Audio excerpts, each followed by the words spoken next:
Hormuz കടലിടുക്കിൽ യുദ്ധക്കപ്പലുകൾ വിന്യസിക്കാനുള്ള American president Donald ട്രംപിൻ്റെ ആവശ്യത്തിന് കനത്ത തിരിച്ചടി. ഇറാനുമായുള്ള സംഘർഷം രൂക്ഷമായതിനെ തുടർന്ന് ലോകത്തെ പ്രധാന എണ്ണ വിതരണ പാതയുടെ സുരക്ഷയ്ക്കായി നാവികസേനയെ അയക്കാൻ ട്രംപ് വിവിധ രാജ്യങ്ങളോട് ആവശ്യപ്പെട്ടിരുന്നു.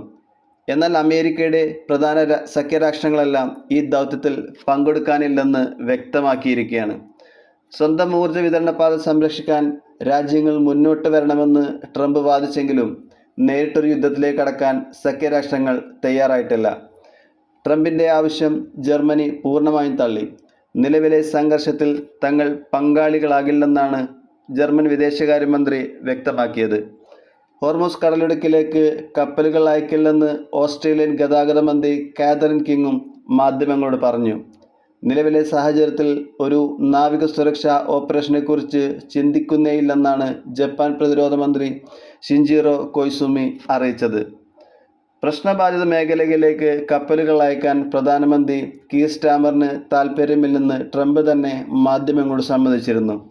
യുദ്ധസമാനമായ സാഹചര്യം മാറി അനുകൂലമായ അന്തരീക്ഷം വന്നാൽ മാത്രമേ ഒരു ബഹിരാഷ്ട്ര ദൗത്യത്തിന് സാധ്യതയുള്ളൂ എന്ന് ഫ്രഞ്ച് പ്രസിഡന്റ് ഇമ്മാനുവൽ മാക്രോണും വ്യക്തമാക്കി.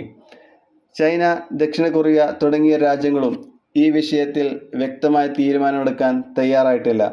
ഇതോടെ ഒരു വലിയ നാവിക സഖ്യം രൂപീകരിക്കാനുള്ള അമേരിക്കയുടെ ശ്രമങ്ങൾ പ്രതിസന്ധിയിലായി.